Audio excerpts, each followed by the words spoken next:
장관님, 네. 최근에 대형 손해배상 보험사가 발달 지원 아동에 관련해서 실손보험금 지급 기준을 갑자기 강화시킨 게 있습니다. 네. 이 보험 상품이 뭐냐면 발달 지원 아동들이 언어 치료, 놀이 치료 이런 치료들을 받는데 치료비를 보상해주는 이 상품인데요. 근데 이 그간 보험료를 잘 받고 있다가 갑자기 강화하면서 보험료를 받지 못하면 어떡할까 걱정을 하는 부모들이 좀 많이 있습니다. 그리고 어디에도 이런 사항을 설명할 데가 없어서 제가 오늘 발달 지원 아동을 키우고 계신 어머니를 참고인으로 모셨습니다. 어머니 나와주셔서 감사합니다. 네, 안녕하세요. 네, 지금 어떤 상황인지 또 어떤 어려움이 있으신지 그냥 편안하게 말씀을 쭉 해주시기 바랍니다. 지금까지 발달 지원 아동에 대한 건강보험은 존재한 적이 없습니다. 유일한 국가 지원인 바우처는 맞벌이 부부의 소득 기준으로는 신청조차 할 수 없습니다. 소득 기준에서 제외되지 않아 신청을 할 수 있다 해도 기본 대기가 1년에서 2년 정도 걸립니다. 현장에서는 누릴 수가 없습니다. 또한 발달 지원 치료는 장기간이고 반복적인 치료를 통해 좋아지는데 앞서 이야기 드린 것처럼 발달 지원 아동을 위한 국가 지원 정책은 없다고 봐도 무방할 정도입니다. 모든 치료 비용은 오롯이 부모가 부담할 수밖에 없습니다. 그나마 저희가 유일하게 기댈 수 있었던 것은 실손보험뿐이었습니다. 발달 지원 아동은 상태에 따라 의사의 진단 및 처방을 받고 언어, 감각 통합, 인지, 놀이 등 복합적인 치료를 하게 됩니다. 치료 효과를 보기 위해서는 각 과목별 최소 주 2회의 치료를 받아야 합니다. 그 치료 금액이 한 과목당 1회에 8만 원에서 12만 원 정도 되고요. 때문에 평균적으로 매달 들어가는 치료비는 최소 100만 원에서 400만 원 정도입니다. 맞벌이 부부의 월급의 3분의 1을 치료비로 사용하고 있는 것이 현실입니다. 2023년 5월 18일 현대해상은 일방적인 알림톡으로 민간 자격증 치료에 관해 실손보험금을 지급하지 않겠다고 통보했습니다.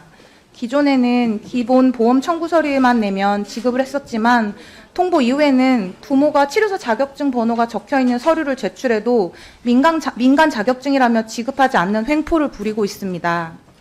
이로 인해 저희 부모들은 경제적 어려움에 처해 아이들의 치료를 중단하게 되는 최악의 상황에 놓이고 발달 퇴행까지 우려하고 있습니다.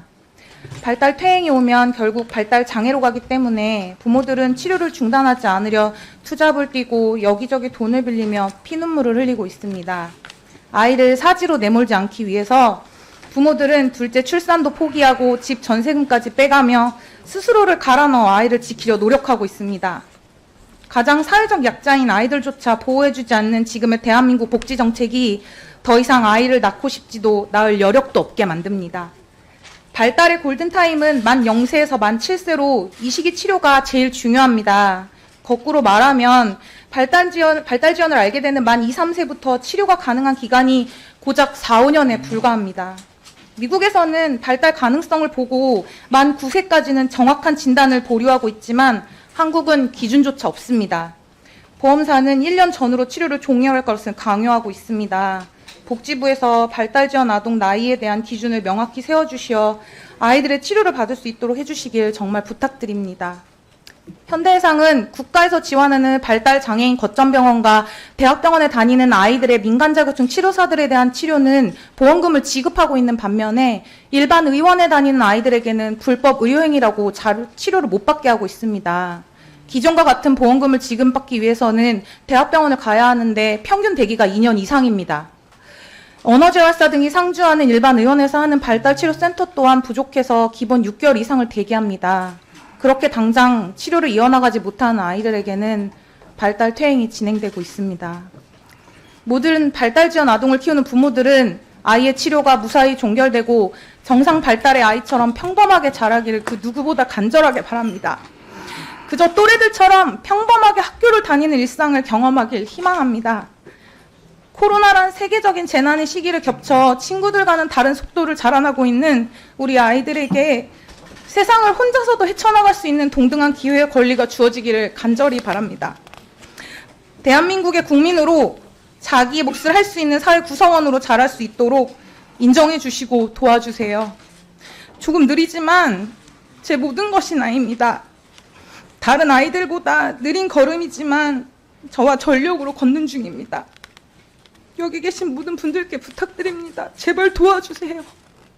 네, 장관님 말씀 잘 들으셨죠? 네. 예, 요약을 해보면 대학병원에 상급병원 같은 데서 진료를 받아라.